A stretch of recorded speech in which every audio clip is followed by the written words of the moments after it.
오늘 본문 말씀을 좀 이해하기 위해서 앞에 내용인 마가복음 7장 1절에서 5절을 잠깐 보면 이 바리새인들과 서기관들이 제자들이 손을 씻지 않고 이 떡을 먹는 것을 보며 예수님께 장로들의 정통을 지키지 않는다, 이렇게 그들이 부정한 행위를 한다, 이렇게 고발을 하고 있습니다. 이에 대해서 예수님은 그 이후의 말씀을 통해서 그들을 외식하는 자라고 말씀을 하시면서 너희들이 무엇이 문제냐? 하나님의 말씀보다 이 장로들의 전통을 더 권위를 위에 두고 있다. 이런 그들의 상태를 지적해주고 있습니다. 나아가 예수님은 오늘 말씀을 통해서 이 씻지 않는 손으로 이 떡을 먹는 것, 그러니까 무엇을 먹는가에 하는 성격에 의해서 이 더러워지는 문제에 대해서 이제 구체적으로 말씀을 해주고 있습니다. 먼저 14절에 보니까 너희는 다 내 말을 듣고 깨달으라. 그러니까 이 쉐마로 시작하는 이 들으라 이스라엘, 이 표현을 비유적으로 상기시켜 주시면서 이후의 말씀이 굉장히 중요하다라는 것을 암시적으로 표현해주고 있습니다. 장로들은 이 씻지 않는 손으로 떡을 먹는 것이 부정하다, 그러니까 그 사람을 더럽게 한다, 이렇게 이해하고 그대로 따랐습니다. 이에 대해서 예수님은 사람이 밖에서 안으로 들어가는 것이 사람 밖에서 안으로 들어가는 것이 사람을 더럽게 하는 것이 아니라 사람이 이 안에서부터 나오는 것이 이 사람을 더럽게 한다, 이렇게 말씀을 하십니다. 즉 부정한 손을 통해 들어가는 것이 사람을 더럽게 하는 것이 아니다, 이렇게 말씀을 하시면서 그들의 외식하는 모습, 그들이 잘못된 그 전통을 따르는 모습을 지적해주고 있습니다. 결국 예수님은 이 마음에서 비롯되는 이 내적 정결의 중요성을 오늘 말씀해주고 계시고, 또 이후에 21절, 23절에서 마음에서 비롯된 이 죄의 모습들을 구체적으로 열거해 주시는 것을 볼 수가 있습니다. 오늘 말씀을 통해서 저희는 크게 두 가지를 좀 나누려고 합니다. 우리가 배울 수 있는 두 가지, 첫 번째는 무엇이냐면 우리는 참된 정결함을 추구해야 한다는 것입니다. 이 바리새인들은 장로들의 전통을 지키는 것이 자신들이 부정함으로부터 지키는 것이다, 그러니까 자신들이 거룩하게 살아가는 것이다 라고 생각을 했지만, 예수님은 이 율법적 경건이 아닌 이 내적 경건의 중요성에 대해서 말씀을 해주시고 강조하는 것을 볼 수가 있습니다. 제가 이런 표현들을 볼 때마다 좀 많이 기억나는 말씀이 있는데, 제가 전에도 몇 번 같이 나눴던 이야기인 것 같은데, 선한목자교회 원로 목사인 유기소 목사님은 착하다고 믿음 좋은 것이 아니다, 이렇게 말씀을 하셨습니다. 그러니까 교회 안에서 인사 잘하고 모임 잘 참석하고 봉사 좀 하면 많은 사람들이 자신에 대해서 믿음 좋은 사람, 이렇게 평가를 했다고 합니다. 그리고 심지어 스스로도 나는 믿음이 있다라고 생각을 하면서 그렇게 자라났다고 합니다.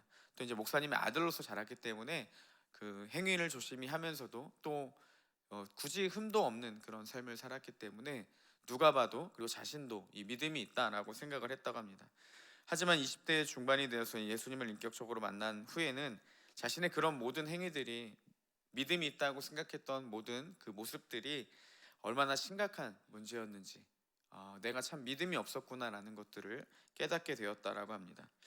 여러분, 행함이 없는 믿음이 죽은 믿음이지만요, 내면 이 중심을 잃은 행함도 죽은 믿음입니다. 그런 믿음은요, 우리에게 아무런 유익이 되지 못한다라는 사실입니다. 이 바리새인들은 하나님의 말씀을 지키기 위한 이 좋은 의도를 가지고 이 전통을 만들고 또 율법적인 행위를 하면서 하나님을 향한 자신들의 마음, 그리고 이 거룩한 삶을 살기 위해 노력을 했습니다.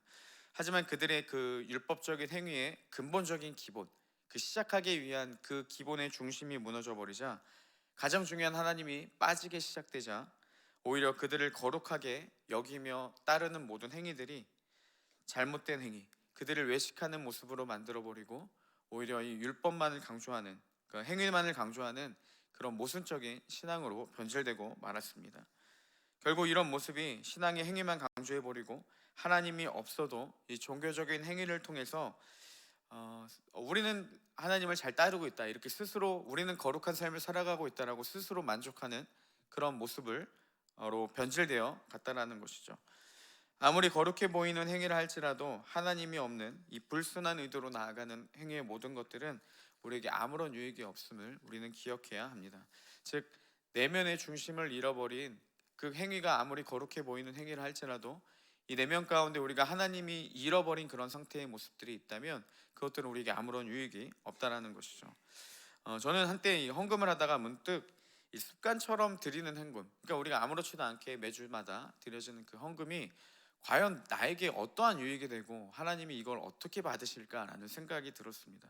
그래서 비록 작은 금액의 헌금이지만 하나님께 좀 의미 있게 드려야 되겠다라는 생각이 들었어요. 우리가 너무나도 쉽게 이렇게 헌금을 드리지 않습니까? 그래서 좀 생색을 내면서 하나님 제 헌금을 좀 기쁘게 받아달라고 그때부터 이제 헌금을 내기 전에 좀 진지하게 기도를 하기 시작했습니다. 그래서 의미 부여를 하고 하나님께 마음을 드리고 이렇게 헌금을 하기 시작했습니다. 그러고 보면 우리는 이 신앙의 익숙함에서부터 날마다 끊임없이 우리 자신을 돌아봐야 합니다. 하나님을 위해 시작됐던 예배와 모든 종교적인 행위들이 이 익숙함에 적기 시작하면요, 우리가 하나님 없이도 그 행위들이 나타날 수 있다는 것이죠. 매주 드리는 예배에 아무런 감동도 없고 은혜도 없고 또 자리를 지키는 것으로만 내가 어느 정도 좀 거룩한 삶을 살았다 이렇게 만족해 버린다면요, 우리는 그런 익숙함에서 벗어나야 한다는 것이죠. 그리고 날마다 우리의 마음을, 우리 내면을 새롭게 하시는 그 하나님의 은혜, 날마다 우리를 새로운 마음으로 우리를 변화시키시는 그 하나님의 은혜를 끊임없이 누려야 한다는 것입니다. 내면의 정결함이 중요한 것처럼 우리의 중심이 늘 하나님 앞에 바로잡고 있어야 한다는 것이죠. 사도 바울은 고린도전서 10장 31절에서 이렇게 말합니다. 그런즉 너희가 먹든지 마시든지 무엇을 하든지 다 하나님의 영광을 위하여 하라. 우리가 행위적인 거룩함도 있어야 되지만 우리가 무엇을 하든지 가장 중요한 근본적인 한 가지, 모든 것을 다 하나님의 영광을 위해 하는 것, 이것이 믿는 자들의 마땅한 행위의 반응이고 또 우리의 그 근본적인 목적이 된다는 것이죠. 아무리 많은 선행과 거룩해 보이는 삶, 이 종교적인 행위가 있다고 하더라도 그 모든 것이 하나님의 영광을 위한 것이 아니라면 이 모든 것들은 우리에게 아무런 유익이 없다라는 것, 그리고 하나님의 영광을 위해 비롯된 그 행위적인 표현이 아니라면 우리는 좀 심각한 문제에 있다라는 것, 그것들을 늘 기억해야 한다는 것입니다. 잠언 4장 23절에도 보면 모든 지킬 만한 것 중에 더욱 내 마음을 지키라. 생명의 근원이 이에서 남이다 라고 했습니다. 우리가 무엇보다 날마다 이 마음을 지키고 중심을 하나님께로 향하며 나아가는 것, 신앙의 모든 행위들이 그리고 하나님께 받은 그 복음의 감격을 날마다 기억하며 그렇게 하나님을 위해 나아가는 것, 이것이 무너져 버리면요, 우리는 신앙의 익숙함에 빠져서 행위만으로도 만족해 버리는, 그러니까 하나님과 전혀 상관없이 자신이 스스로 만족해 버리는 그런 모순에 빠질 수밖에 없다는 것입니다. 날마다 우리의 마음을 지키고 우리의 모든 행위들과 모든 언행들이 이 하나님의 영광을 위해 살아가는 그리스도인, 그렇게 거룩한 삶을 살아가는 우리 모두가 되기를 주님의 이름으로 소망합니다. 두 번째는요, 이 깨닫는 은혜가 있어야 한다는 것입니다. 제자들은 예수님께 이 15절 16절에 나타난 비유, 그러니까 사람의 입으로 들어가는 것이 사람을 더럽게 하는 것이 아니라 사람의 이 안에서 나오는 것이 사람을 더럽게 한다, 이 뜻이 무엇인지 예수님께 묻습니다. 그때 예수님이 이렇게 말씀하십니다. 너희도 이렇게 깨달음이 없느냐, 너희가 아직도 깨닫지 못하느냐, 이렇게 말씀하십니다. 그러니까 너희도라는 표현이 뭐겠습니까?